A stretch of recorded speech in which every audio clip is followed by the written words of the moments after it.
Hello दोस्तों, नमस्कार, आदाब, सत श्री अकाल। वन पैसिव के बारे में आज हम बताने वाले हैं जो सभी फाउंडिंग मेंबर को बेसब्री से है इंतजार। और आज हम ऐसा 3 इम्पोर्टेंट पॉइंट के बारे में बताने वाले हैं जो सभी फाउंडिंग मेंबर इस पॉइंट को लेकर बेसब्री से कर रहे हैं इंतजार। अगर आप जानना चाहते हैं कि ये 3 पॉइंट क्या है तो आप लोगों को हम बता दें। फर्स्ट नंबर 1, माइग्रेशन की प्रोसेस क्या हुआ, इतना क्यों लेट हो रहा है और किस कारण से माइग्रेशन में इतना लेट हो रहा है, आज हम इसी वीडियो में आप लोगों को बताने वाले हैं। और दूसरा नंबर, माइग्रेशन का काम हो रहा है तो इतना लेट क्यों है और हम लोगों को कितना दिन इंतजार करना होगा। और तीसरा नंबर, अभी तक माइग्रेशन की काम क्यों नहीं खत्म हुआ। अगर आप इन 3 अपडेट के बारे में जानना चाहते हैं तो इस वीडियो को शुरू से लेकर अंत तक देखें। और साथ ही साथ उससे पहले आप लोगों से रिक्वेस्ट है कि अभी तक आप लोगों ने हमारे YouTube चैनल को सब्सक्राइब नहीं किया है तो सब्सक्राइब कर लीजिए, क्योंकि हर अपडेट आपको टाइम टू टाइम मिले,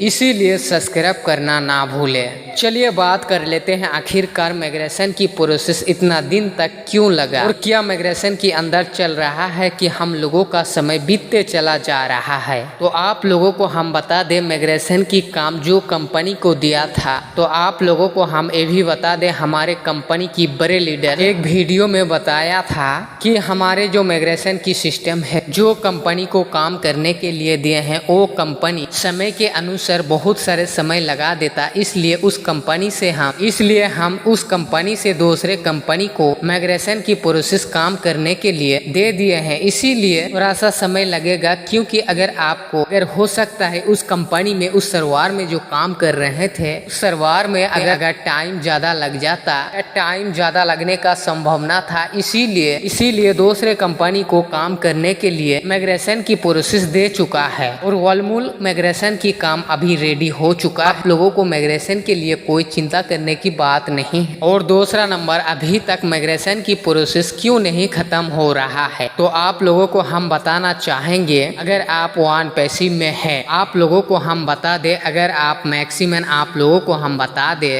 अगर आप एक कंपनी में जुड़कर 10,000 रुपया महीना कमाते हैं और उस कंपनी में आपको 8 घंटा का ड्यूटी लगाना पड़ता है, अगर उसी समय में हमको 12,000 रुपया अगर मिलेगा हर मंथ का, क्या हम 8 घंटा ड्यूटी करके हम 12,000 रुपया को यहाँ में काम करेंगे या 8 घंटा ड्यूटी करके हम 10,000 रुपया महीना कमाएंगे। इसीलिए इसी प्रकार से हमारे माइग्रेशन के अंदर कुछ ऐसा टॉपिक है उसको ऐड किया जा रहा है, कुछ ऐसा सिस्टम है सिस्टम को भी ऐड किया जा रहा है। और पहले वाला सिस्टम के अनुसार वो कम समय में आपका ज्यादा काम करके देगा, इसीलिए उसको चेंजिंग करना पड़ा। और जो फ्यूचर हमारे माइग्रेशन के अंदर कर रहे हैं वो बहुत ही ज्यादा धमाकेदार है और आपको कम समय में ज्यादा काम करके दिखाने वाले हैं, इसीलिए माइग्रेशन की प्रोसेस लेट हो रहा है। अगर मान लीजिए हम 4 दिन में माइग्रेशन की प्रोसेस समाप्त कर देते हैं, उसमें जो हमारे फ्यूचर है और उसमें जो फ्यूचर है, फ्यूचर में सही तरीका से काम नहीं हो रहा है, सही रूप में काम नहीं कर पा रहे हैं, उस फ्यूचर को हटाने के लिए आपको तो फिर तो समय लगेगा। इसीलिए एक बार का काम 2 बार नहीं करे, इसीलिए हमारे कंपनी डिसीजन ले लिया है कि जो भी होगा वो धीरे धीरे होगा और सही रूप में होगा। तो दोस्त, आज का जानकारी सुनकर आप लोगों को कैसा लगा, कमेंट सेक्शन में अपने कमेंट की राय जरूर देना।